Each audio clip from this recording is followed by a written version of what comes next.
The coronavirus pandemic. It's the reason all your sex dreams are now just about going out bowling. There's no question that things in the US are moving in the right direction. More people are getting the vaccine, fewer people are getting infected, and our maskne is finally starting to clear up. But at the same time, things are still very bad. And today, the country reached a grim milestone to remind all of us of that. The coronavirus and the pandemic's once unthinkable toll in the U.S. More than 500,000 lives lost in less than 1 year. The first reported fatality came on February 29th. 3 months later, it was 100,000 dead. And then by mid-September, the death toll climbed to 200,000 and surpassed 300,000 by mid-December. But then came the deadliest period in the pandemic, 400,000 deaths on January 19th. And now, just 1 month later, here we are, 500,000 COVID deaths in this country. President Biden will mark the milestone at the White House with a moment of silence and a candle lighting ceremony. That's right, people. 500,000 COVID deaths. A number that nobody wanted to see. And as painful as that is, you have to admit, it is nice to see America's president actually take a moment, just a moment, to recognize the toll that coronavirus has taken. I mean, the only time the previous president showed any sadness was when he accidentally deleted Fox News off of his DVR.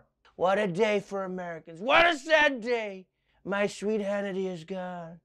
The good news is that the number of new infections has plummeted in the last few weeks. But what's interesting is the number that they've plummeted to is where they were last July, which at the time everyone thought was so horrifying that the country immediately started locking down again. And this just goes to show you that your perspective can change based on where you're coming from. That's it. Like, if I got attacked right now by a wolf, I'd probably be like, this is the worst day of my life, But if I went from being attacked by 4 wolves to 1 wolf, I'd probably be like, what a relaxing way to start the week. So look, this is why it's so important to get people vaccinated as quickly as possible. And don't give me any excuses about how you're too busy or it's not convenient. Last weekend, a 90-year-old Seattle woman walked 6 miles in the snow to keep her appointment because the roads hadn't been plowed, which is incredible. Although if you believe old people's stories, walking miles in the snow is what they do all the time. They love that shit. But still, if a 90-year-old woman can do it, you can do it too. And don't tell me, but Trevor, I'm not 90 years old. I'm too young to get the vaccine right now. That's also no excuse. A strange story now showing the lengths 2 Florida women were willing to go to get the vaccine. And they are caught dressing as grannies just so they could get the shot. Now, here's the thing. It worked for them the first time around. Officials say the women are 34 and 44 years old. So you can see one of them wore a bonnet and long cardigan. The other didn't make much of an effort to cover up. A vaccinator thought they looked funny, so they were stopped before getting their shots. And that's when they found out both women had faked their birth dates. Now, officials want to know how they were able to get away with getting the first shot. The women are not facing any charges, but police did yell at them, calling their actions selfish.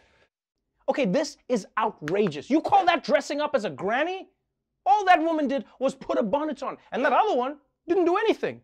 Put on a wig, hunch over, or even easier, just download the Facebook app on your phone. I mean, if you got that, you're 75 minimum. If you want to cheat your way to the vaccine, you at least have to put in the work.